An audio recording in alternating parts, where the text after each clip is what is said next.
We are so happy for his professional achievement. He's the founder and the director of Integrated Hemodynamic Program and Point of Care Ultrasound.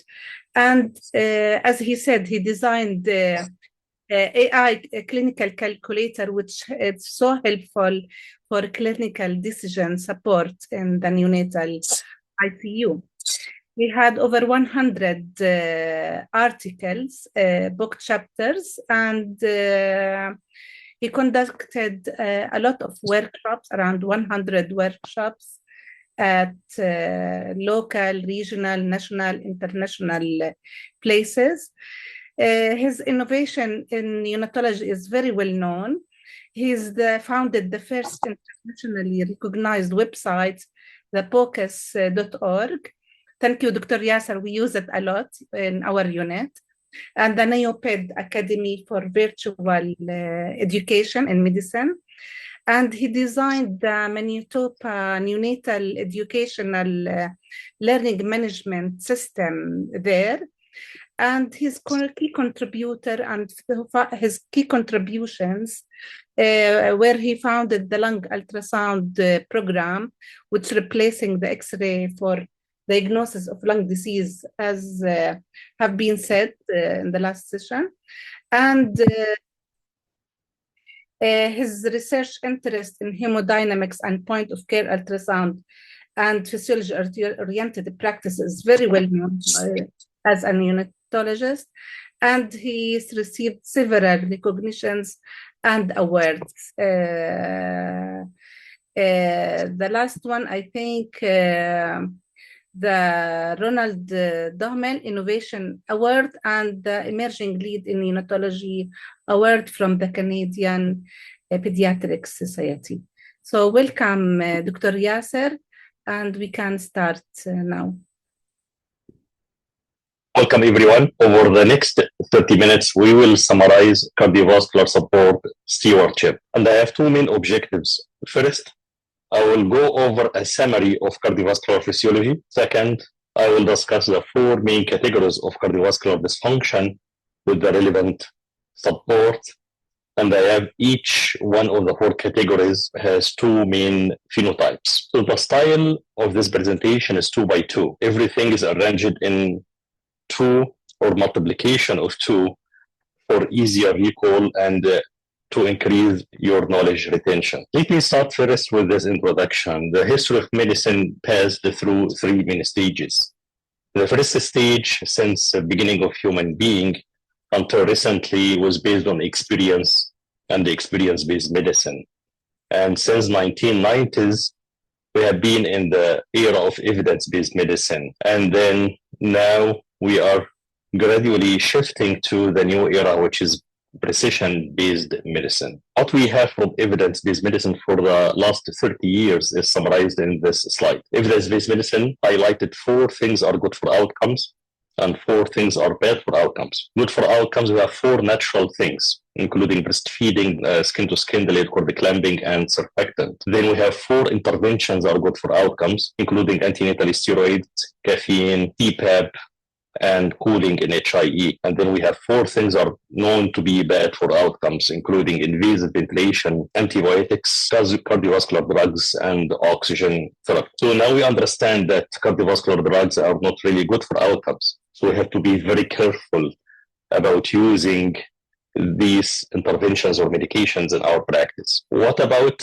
the precision-based medicine, and what's the difference between evidence-based medicine and the new concept of precision-based medicine? To summarize, precision-based medicine includes assessment, check, management, and respect. Assess of 2 main things: individualized assessment and real-time monitoring and implementation of point-of-care ultrasound. Then check of evidence-based practice. Now you realize that precision-based medicine still respect evidence-based medicine. And then also check data integration and analysis, then management based on interdisciplinary collaboration and applying physiologic-based treatment, as we will show in this presentation. And then respect ethical and regulatory considerations according to your institution. and also respect the outcome. When you apply any management or any intervention, you have to be sure that you are getting good outcome at the end, either short-term outcome or long-term outcome. Now let us summarize cardiovascular physiology over 5 minutes. The heart starts to pump the venous return out as cardiac output to stroke volume. So pumping out the venous return as a stroke volume, which represented as pulse pressure, not systolic blood pressure, represented as pulse pressure. So pulse pressure, now we understand it reflects myocardial performance and also reflect the afterload, because if you have resistance, the afterload will increase. So the pulse pressure should increase to overcome the resistance. And then once the blood pumped out of the heart, the large arteries, including aorta, will expand due to elastic recoil, expand to absorb part of the pulse pressure and then recoil. And then with recoil, will push the blood forward. This pushing will maintain and create the diastolic blood pressure. So we have two things with the pump. Number one, it reflects myocardial performance and then afterload.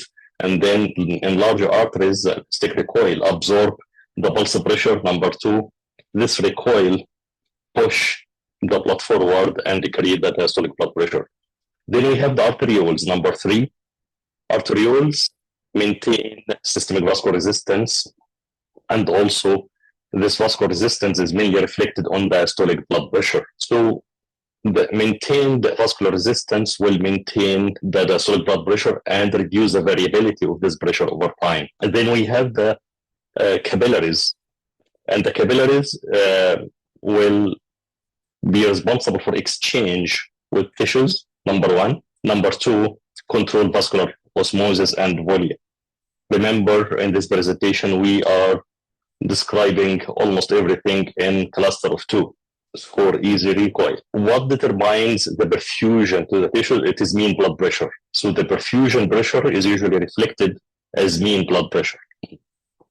And then in the veins, which is a capacitance reservoir of blood, number one, and also the venous oxygen saturation used as a reservoir in case of hypoxemia. So the tissues can use the oxygen saturation in the tissues before drained into venous compartment. Then we have at the end the lymphatics, which drain fluid and protein, and then responsible also for immunity. So there's two functions for each part of the cardiovascular system. And then we talked about the tissue perfusion pressure represented as mean blood pressure. It is directly proportional to two things: the cardiac output or the blood flow and systemic vascular resistance. So the perfusion is dependent on two main factors and should be maintained normal: cardiac output and systemic vascular resistance. So to summarize in one slide, stable hemodynamics, it is equal to normal resistance and flow. So stable hemodynamics means that you have a right heart pushing the blood against the pulmonary vascular resistance to get a normal flow, and normal flow pass through the lung back to the left heart, and left heart eject the blood through systemic vascular resistance when we have normal afterload to get normal flow, and this will be represented as systemic pressure. And the other hand, the resistance of the pulmonary circulation and the flow represented as pulmonary blood pressure. And then we'll get the venous return back to the right heart. You know, two things related to systemic circulation and another two things related to pulmonary circulation. You know everything about hemodynamic physiology that you need to assess for any unstable patient. So for systemic circulation, if you know how to calculate systemic blood flow indices, you need the blood pressure, mean blood pressure, pulse pressure, and you need to know how to calculate cardiac output by echo, and then get tissue oxygen saturation by near-field spectroscopy, and then calculate systemic vascular resistance, which is quite easy. It is mean blood pressure divided by left heart cardiac output. The same thing for pulmonary blood flow. If you know how to assess pulmonary blood flow as right heart output, typically you get arterial oxygen saturation from the pulse oximetry, and then the little bit more advanced calculation or estimation of ventilation perfusion matching through perfusion isotope scanning. And then number two, how to calculate pulmonary vascular resistance based on pulmonary artery pressure and also the cardiac output. If you know the 2x2 things in this slide, you know everything about hemodynamics. But typically, you need almost 1 year of training in hemodynamics. It is training shared between pediatric cardiology and neonatal expert in hemodynamics to get certified in hemodynamics, which is a style in North America.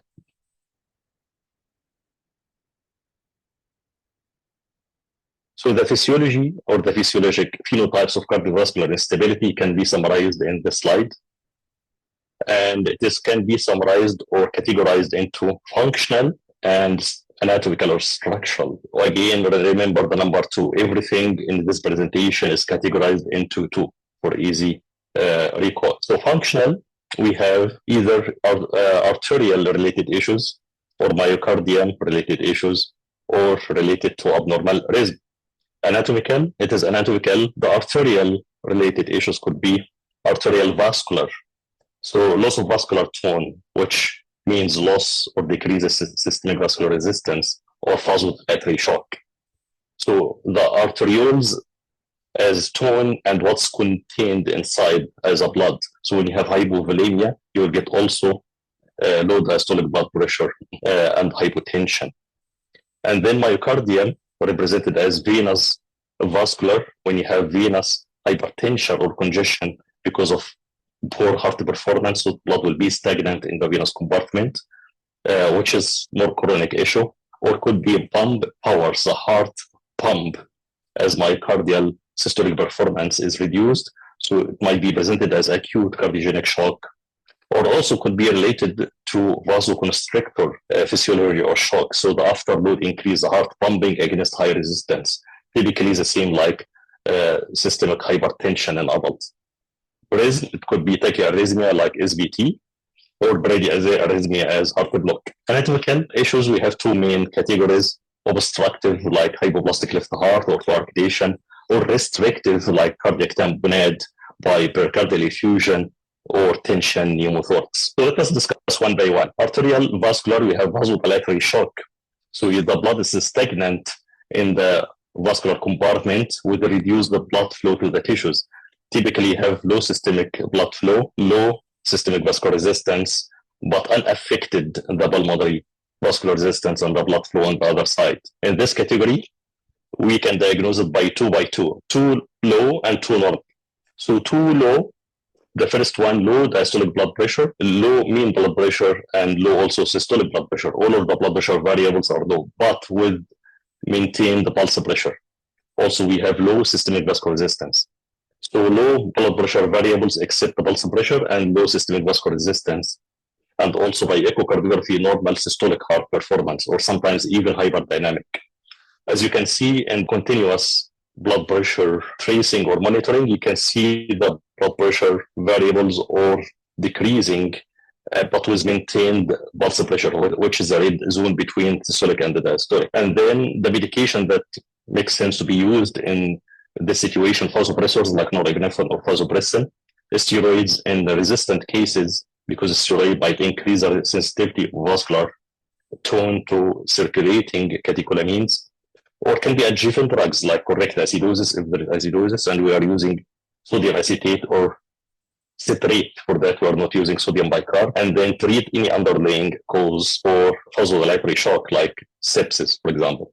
And as you can see in the tracing, just after use of norepinephrine or vasopressin, the blood pressure improved. The common scenarios here: septic shock, systemic inflammation. Keep in mind, we're talking about physiology. Septic shock can be multiple physiology, can be vasodilatory shock, or can be hypovolemic due to a capillary leak. So we have to differentiate between the etiology and physiology. And then number 2, suprarenal dysfunction in 2 main conditions. Suprarenal dysfunction is common in very preterm infants, especially late beyond the postnatal transition, or also in HIE. Again, remember, everything is organized in 2x2 sequence, so you can easily recall the knowledge in this presentation. In these cases of vasodilatory shock, which doesn't make sense. When you have vasodilatory shock, you need to use a specific medication, which is vasopressor. Or give unnecessary fluids. Just to give fluids without any good response. And that might be also dangerous because you may overload the heart without any improvement of the cardiovascular performance. Then the second part is hypovolemia. And the hypovolemia is simply you have the blood contained in the vascular compartment decreased or the fluids decreased due to loss of fluids, third space losses, or polyuria or any other reason.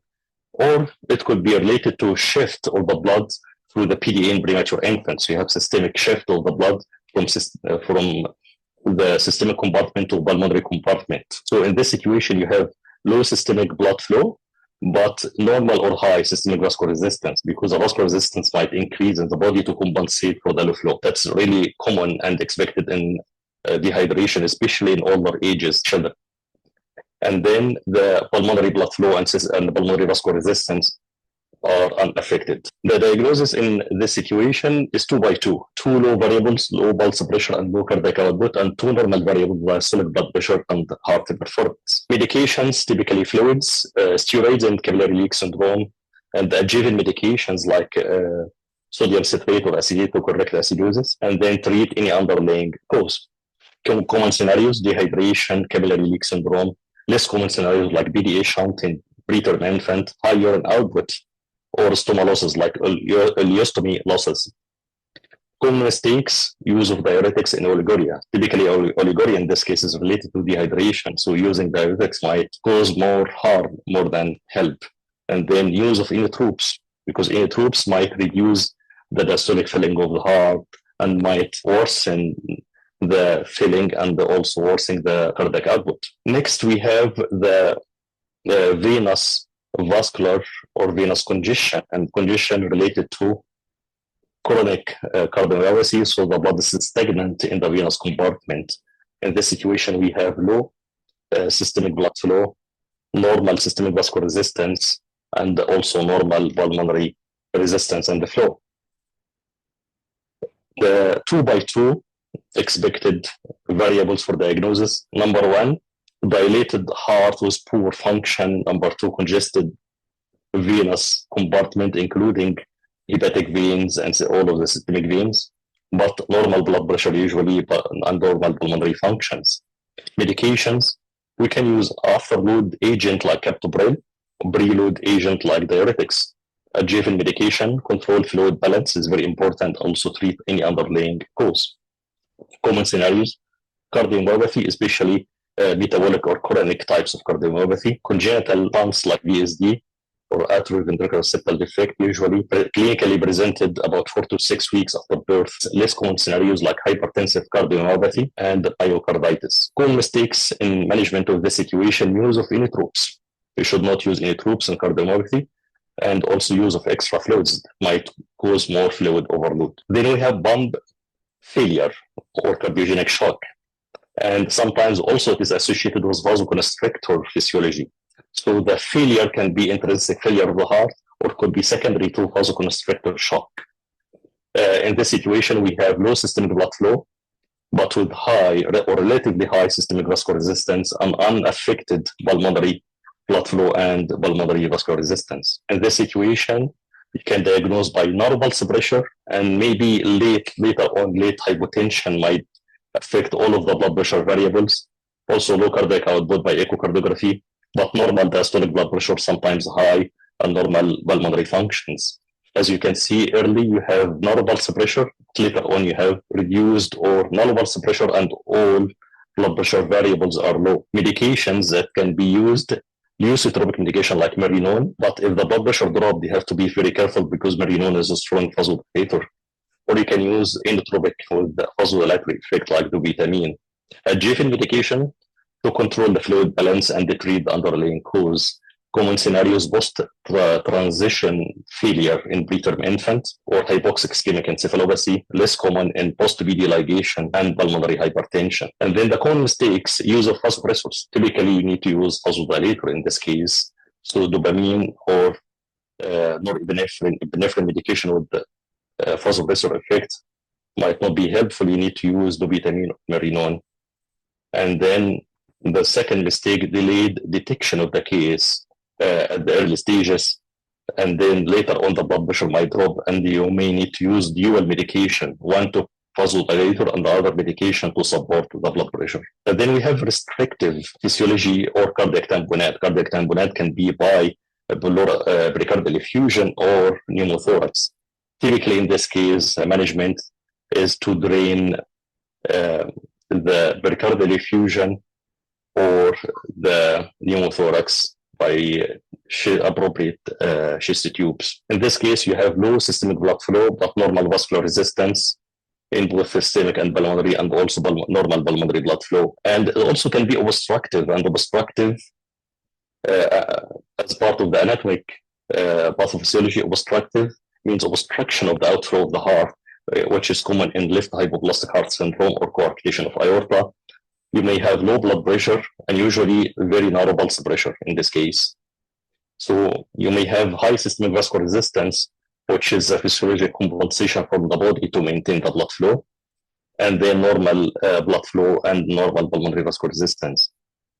Here you have two variables, normal pulse pressure and low cardiac output, but normal diastolic blood pressure and normal pulmonary functions. When you look at the blood pressure tracing, it's very narrow, high diastolic blood pressure and very narrow pulse pressure.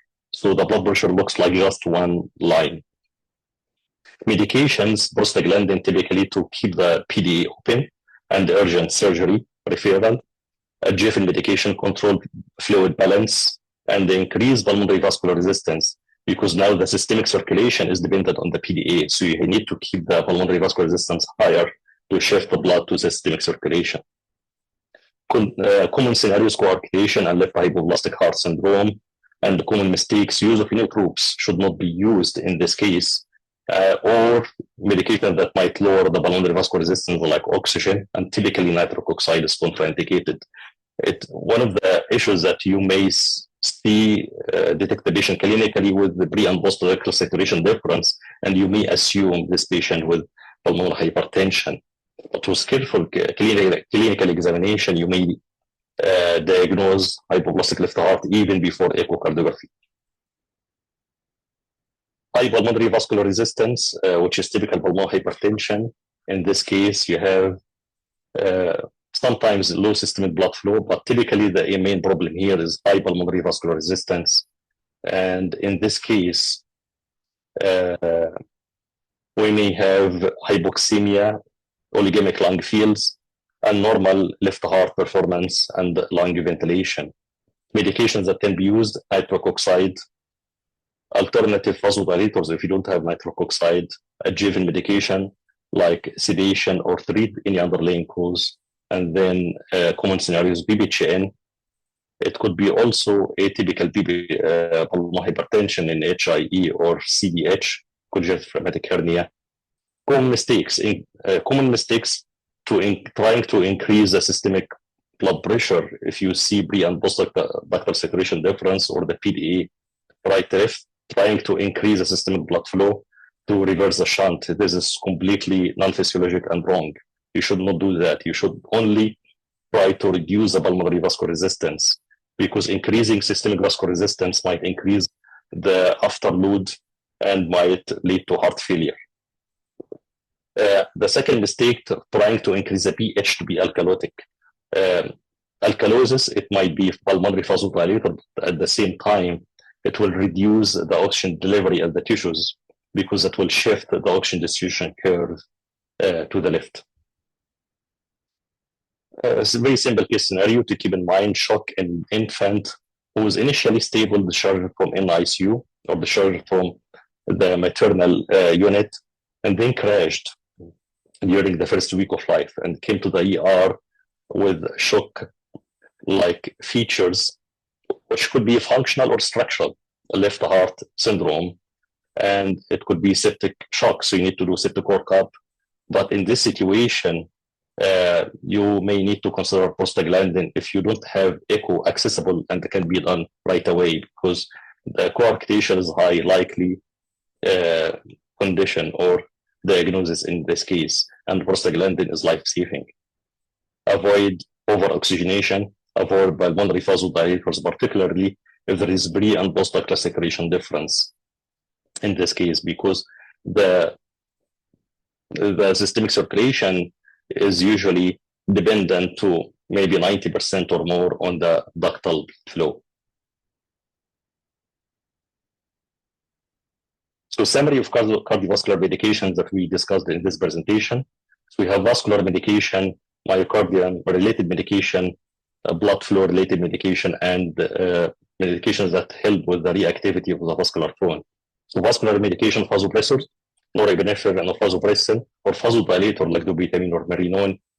Myocardium-related medications, inotrope, epinephrine, or dopamine. And then load-reducing agent like diuretic or after-load. Typically, dopamine is not being used in most of the units. We are relying mainly on vasopressors or norepinephrine in case of clear vasodilatory shock. You may use epinephrine in late detected cases or significant hypotension. But dopamine is not a medication commonly used now, not commonly used in most of the units. And then we have the blood flow, the medication that can balance or shift the blood flow from systemic to pulmonary or other way according to which blood flow is low, prostaglandin during the first few days after birth.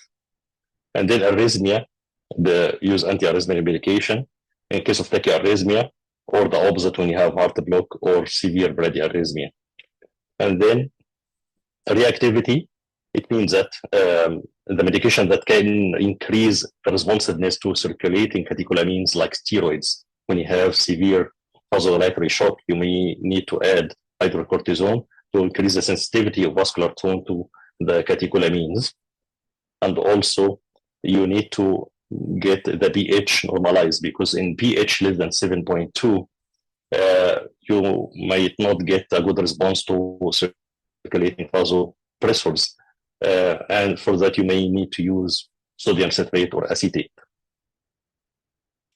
Thank you very much.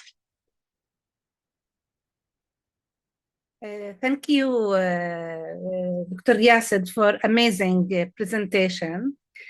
Can I ask you the first question? Sure.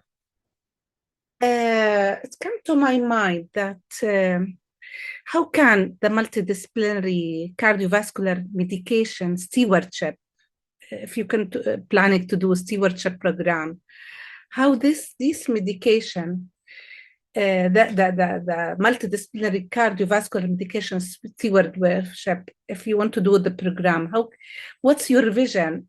How it improve the safety outcome in units with cardiovascular condition, while minimizing the adverse event and adopting drug efficacy in this vulnerable population?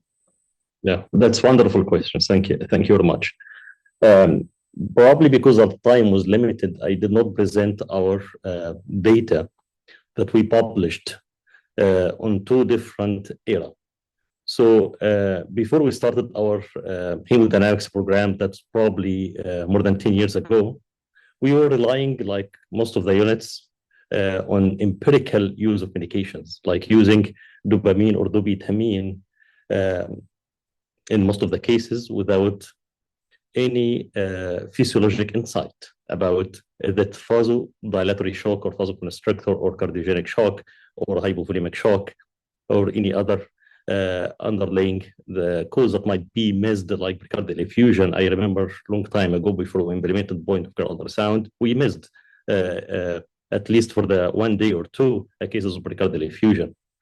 So before we did actually analysis on the outcomes, comparing the first era, which using empiric medication without any clear stewardship of cardiovascular medication, and we found that the outcome, the short-term outcome, was number one, the time to clinical recovery was reduced by 50% when you use a specific medication, and using only one medication instead of using multiple medications.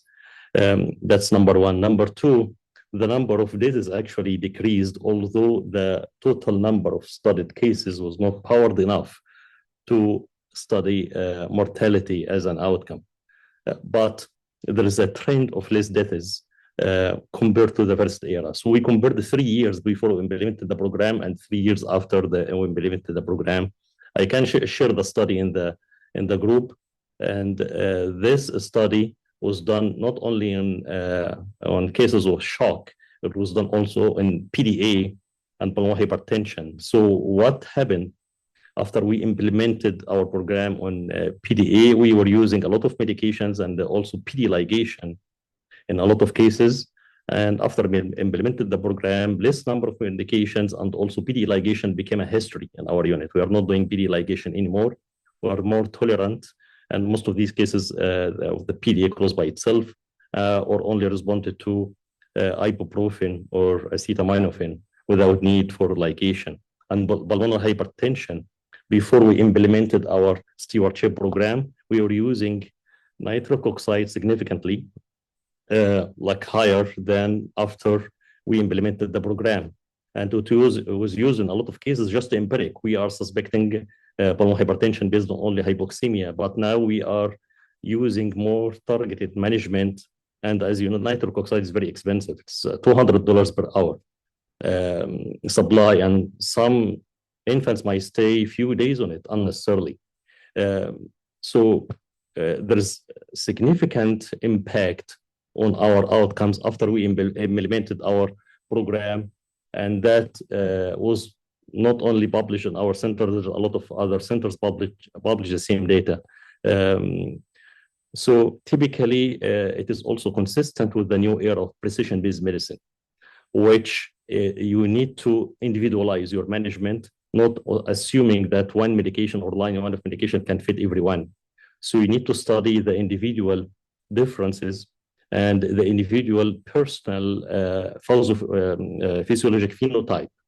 As I described in the initial presentation, and probably most of us, we know now that precision-based medicine based on two main things: the physiologic phenotypes of different diseases, and also in some of rare diseases, consider genomics, which we are implementing now in some of the cases that we assume it is in very bad type of diseases, but it can be genetic related. For example, in chronic lung disease, infants stay on mechanical ventilation for a long time and require multiple interventions. It could be one of the spectrum of surfactant deficiency. So we apply or send for whole exome or genomic sequencing, and we get actually one of the genes responsible for surfactant deficiency is one of the determined causes. The same for ROP and the same for other chronic diseases. A lot of them that might be explained by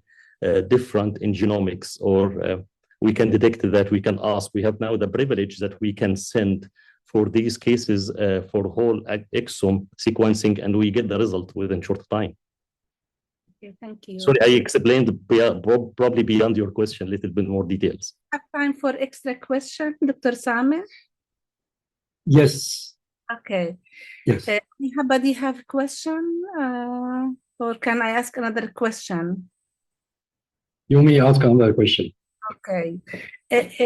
Once we talk about we hear the presentation about antibiotic stewardship, which is overlap with the program, cardiovascular program, in the context of precision medicine, for example, when you are using the medication which impair the electrolyte and the nephrotoxicity, how you look for, is it integrated or? Definitely, yes, yeah. So as we are working as a multidisciplinary team, the decision to use antibiotics in our center, probably most of the centers of North America, we have 3 teams involved in the decision making. They are very actively involved with not only the neonatologist, we have also the ID, the infectious disease specialist, who is really aware about the spectrum of bacteria that might be most commonly in a specific disease in our unit, like pneumonia or if you're suspecting meningitis. So usually we consider narrow spectrum to use the medication. And also we have the pharmacist, the clinical pharmacist, who is really involved in this decision. So if we are talking about sick infant, for example, with renal impairment or hepatic impairment or any other disease, the dose matters, and also the antibiotic matters. So we have to come on consensus that this antibiotic is more specific, more safe, and the dose is actually adjusted by our clinical pharmacist, and also review with us if we are using the medication inappropriately or for longer duration. We are not really allowed to do that. We are supervised by our pharmacy team and also by our ID. So I will give you an example that my privilege to order antibiotics, I have very narrow spectrum. I can order only ampicillin, gentamicin as the first 3 days of life. And for the late onset sepsis, vancomycin, gentamicin. I don't have privilege to even order cefotaxime without permission from the ID specialist. And I can order probably if any sick infant with septic shock, maybe 1 dose. But to extend beyond that, the ID person should be involved. And you can imagine that, like, to order medication like meropenem or very strong wide spectrum medication, it should be really discussed on wider base before making the decision. An infant should be really very sick or like confirmed multi-organ. So it is a multidisciplinary team decision based on the case and also based on the disease itself or the pathology, that pneumonia, suspected meningitis or other disease, and also guided by blood culture. As Dr. Narvi said that when we have any sick infant, it should be full septic workup, including LP, suprapubic aspiration for urine, and 2 blood culture. We are not accepting 1 culture for late onset sepsis. Should be 2 blood cultures. So that definitely will limit the impact of resistance or abuse of antibiotics. Thank you.